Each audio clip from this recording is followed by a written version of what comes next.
Hello दोस्तों, कैसे हैं आप सभी लोग। आप सभी का स्वागत है फिर से हमारे चैनल नॉलेज बाई जी पर।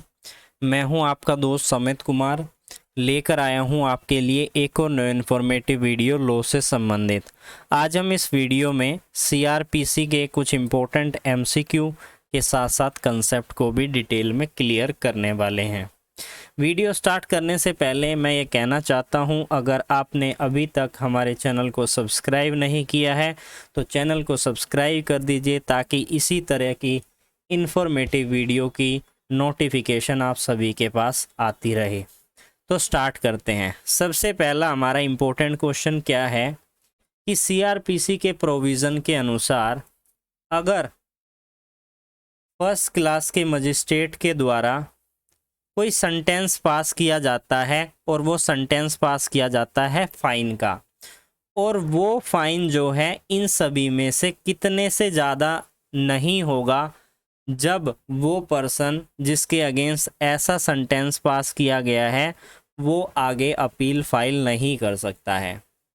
तो इसके लिए हमें सीआरपीसी के सेक्शन 376 को डिटेल में समझना होगा।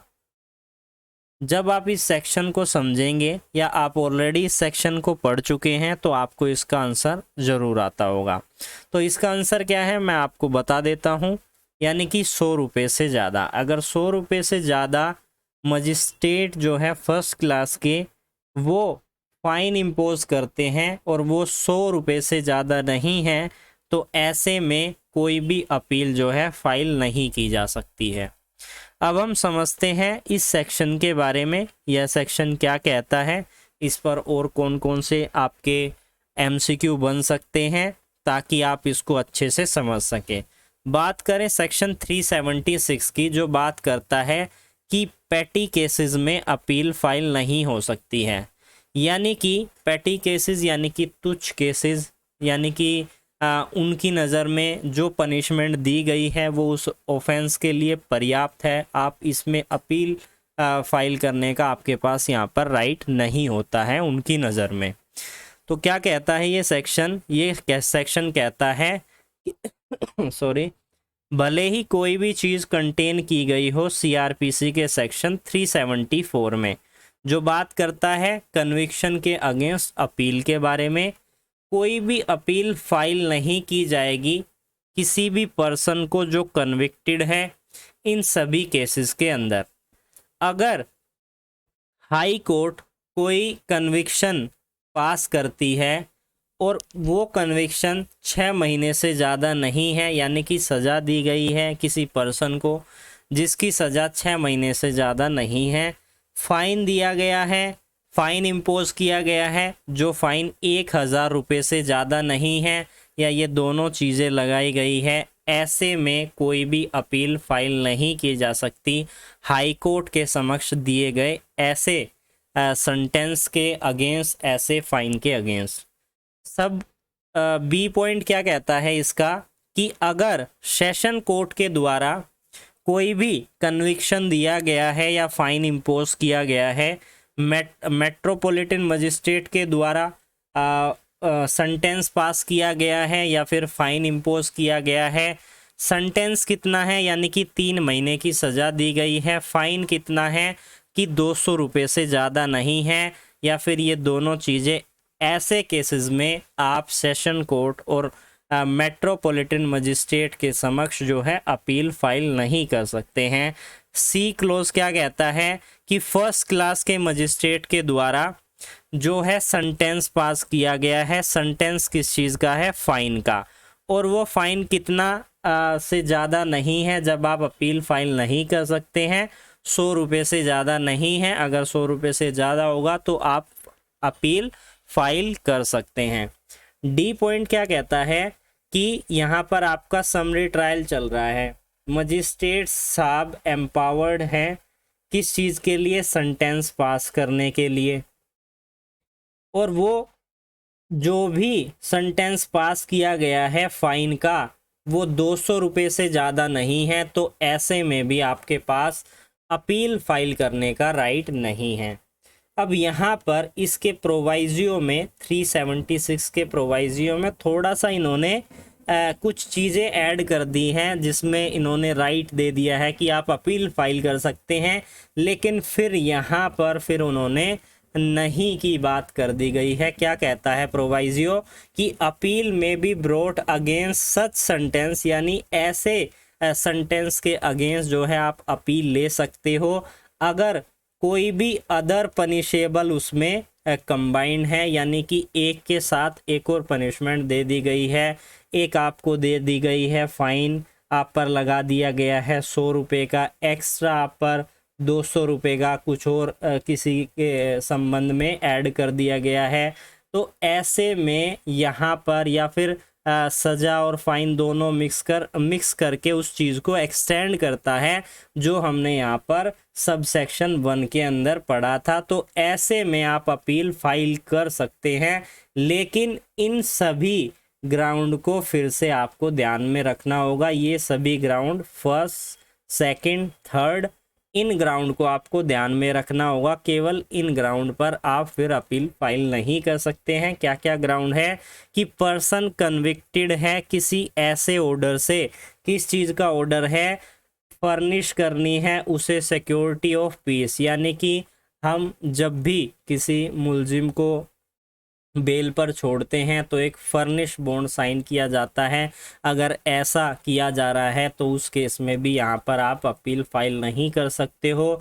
या फिर आपने फाइन देने में डिफ़ॉल्ट कर दिया है और ऐसी डायरेक्शन दी गई है, इम्पोज किया गया है आप पर, यानी कि हमारा प्रोविज़न भी है सीआरपीसी में कि अगर आप फ़ाइन पे नहीं करते हो तो आपको सज़ा भी दी जा सकती है 1 महीने तक की। थर्ड क्लोज क्या कहता है कि more than 1 sentence is fine is passed in case if the total amount of fine imposed does not exceeding the amount herein before specify in the respect of the case। अब इसको समझते हैं, ये क्या कहता है। थर्ड क्लोज ये कह रहा है कि इसको हम यहाँ फर्स्ट वाले क्लोज से समझते हैं ताकि आपको और अच्छे समझ में आएगा। थर्ड क्लोज ले लेते हैं।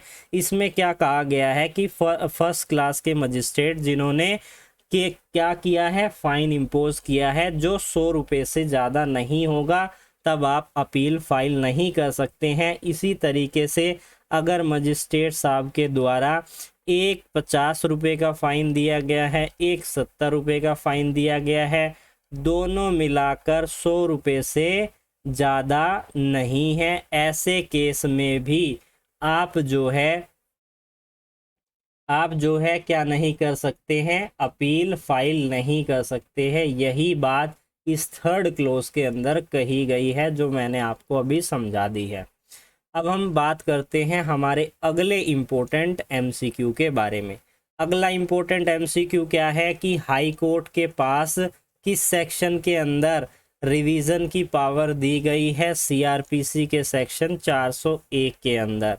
बात करें अगले इम्पोर्टेंट एमसीक्यू के बारे में, सीआरपीसी का कौन सा ऐसा सेक्शन है इन सभी में से जो यह कहता है कि सुप्रीम कोर्ट जो है क्रिमिनल केस को और अपील को एक हाई कोर्ट से दूसरे हाई कोर्ट को ट्रांसफ़र कर सकते हैं। किस में लिखी गई है यह पावर, सीआरपीसी के सेक्शन 406 के अंदर।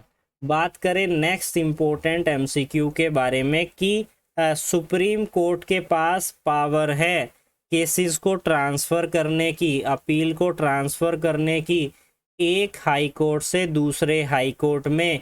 कब, किसकी एप्लीकेशन पर, यहाँ पर किसकी एप्लीकेशन फाइल की जाएगी, जब ही जो है केस को या फिर अपील को ट्रांसफ़र किया जाएगा तो हाई कोर्ट के जो रजिस्ट्रार है, अटॉर्नी जनरल ऑफ इंडिया है, बार काउंसिल ऑफ इंडिया के चेयरमैन है, सॉलिसिटर जनरल ऑफ इंडिया है। तो ऐसे में अटॉर्नी जनरल ऑफ इंडिया के द्वारा जैसे ही एप्लीकेशन एफिडेविट फाइल किया जाता है तो अटॉर्नी जनरल के द्वारा तभी यहाँ पर केस को ट्रांसफ़र किया जाता है। अब हम समझते हैं हमारे एक और इम्पोर्टेंट एमसीक्यू के बारे में। एक स्टेटमेंट है, इस स्टेटमेंट से आपको यहाँ पर पता लगाना है कौन सा इसका सही आंसर है। स्टेटमेंट पढ़ते हैं, a police officer has the power to arrest any person without an order for magistrate and warrant of arrest if he has reason to be suspected his complicity in a cognizable offence, यानी कि police officer के पास power है ऐसे cases किसी भी person को arrest करने की बिना मजिस्ट्रेट के ऑर्डर के, बिना वारंट के। तो ऐसे में अगर उसको ये लगता है उस व्यक्ति ने कोई कॉग्निजेबल ऑफेंस, संज्ञेय अपराध किया है और उस अपराध की सज़ा जो है 7 साल से ज़्यादा है, तो he has suspected to reason in return that ऐसे अरेस्ट जो है आवश्यक है। यानी कि जब भी किसी पुलिस ऑफिसर के द्वारा किसी पर्सन को अरेस्ट किया जाता है बिना वारंट के, बिना मजिस्ट्रेट के ऑर्डर के, वो कब करता है? जब उसे ये कारण लगता है कि इसने कोई कॉग्निजेबल ऑफेंस किया है। तो इतना पढ़ते ही हमें सेक्शन 41 सीआरपीसी का याद आ रहा है। अगर आपने उसको पढ़ा होगा तो उसी में इसका जवाब जो है आपको मिलेगा। अगर उसकी सज़ा उसने जो ऑफेंस किया है उसकी सज़ा 7 साल से ज़्यादा है, तो ऐसे में जो पुलिस ऑफिसर है वो उसे अरेस्ट करेंगे इन ग्राउंड को देते हुए कि उस पर्सन को जो है क्या किया जाए, ताकि वो किसी भी तरीके का फर्दर ऑफेंस ना करे, उसको रोकने के लिए, प्रॉपर इन्वेस्टिगेशन करने के लिए, एविडेंस में वो किसी भी प्रकार की छेड़छाड़ ना करे, या टू कंपील द एब्सकॉन्डेड को एक्यूज ऑफ द सलेंडर, यानी जो सलेंडर करने वाला एक्यूज है उसको एब्सकॉन्ड करने में उसको क्या करता है, मजबूर करता है। तो इन सभी फर्स्ट, सेकंड, थर्ड, फोर्थ, इन सभी में से यहाँ आपको चूज करना है इसमें से कौन सा जवाब बिल्कुल सही है। तो इसका थर्ड जवाब यानी कि फर्स्ट, सेकंड एंड थर्ड, ये 3 स्टेटमेंट जो है बिल्कुल सही है अकॉर्डिंग टू सेक्शन 41 सीआरपीसी। ये स्टेटमेंट नहीं है, इसलिए थर्ड हमारा बिल्कुल राइट आंसर है। तो आज हमने इस वीडियो में सीआरपीसी के इम्पोर्टेंट सेक्शन के साथ सीआरपीसी के इम्पोर्टेंट एमसीक्यू को कवर किया। अगर वीडियो अच्छी लगी हो, इसी तरीके की और वीडियो आप हमारे चैनल पर देखना चाहते हैं, जुड़ना चाहते हैं, तो हमारे चैनल को सब्सक्राइब कर लीजिए। फिर मिलेंगे एक न्यू लेक्चर के साथ, तब तक के लिए जुड़े रहिए अमित कुमार नॉलेज बाई जी के साथ।